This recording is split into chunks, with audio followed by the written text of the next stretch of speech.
ದೇಶದಲ್ಲಿ ಪ್ರಜಾಪ್ರಭುತ್ವ ಬಂದಿಯಾಗಿದ್ದಾಗ, ಸಂವಿಧಾನ ಕಾಂಗ್ರೆಸ್ನ ಸರ್ವಾಧಿಕಾರಿಯ ಹಲ್ಲೆಯಿಂದ ಆಸ್ಪತ್ರೆಯಲ್ಲಿ ಕೋಮಾ ಸ್ಥಿತಿಯಲ್ಲಿದ್ದಾಗ ಆ ಸಂವಿಧಾನಕ್ಕೆ ಸಮಾಜವಾದ ಮತ್ತು ಜಾತ್ಯತೀತ ಅನ್ನೋ ಪದವನ್ನು ತುರುಕಲಾಯಿತು. ಹೋಗಲಿ, ನಮ್ಮ ಭಾರತ ಸಮಾಜವಾದಿ ರಾಷ್ಟ್ರವ? ನಾವೇ 91ರಲ್ಲಿ ಬಂಡವಾಳ ಆರ್ಥಿಕ ನೀತಿಯನ್ನು ಸ್ವೀಕಾರ ಮಾಡಿದ್ವಿ.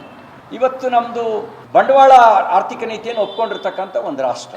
ಸಮಾಜವಾದ ಅನ್ನೋದು ಹುಟ್ಟಿದ ಜಾಗದಲ್ಲೇ ಸತ್ತೋಗ್ಬಿಟ್ಟಿದೆ. ಅದು ಹುಟ್ಟಲ್ಲ. ಈ ಜರ್ಮನ್ನಲ್ಲಿ, ಯುರೋಪ್ನಲ್ಲಿ ಅಲ್ಲೇ ಸತ್ತೋಗ್ಬಿಡ್ತು.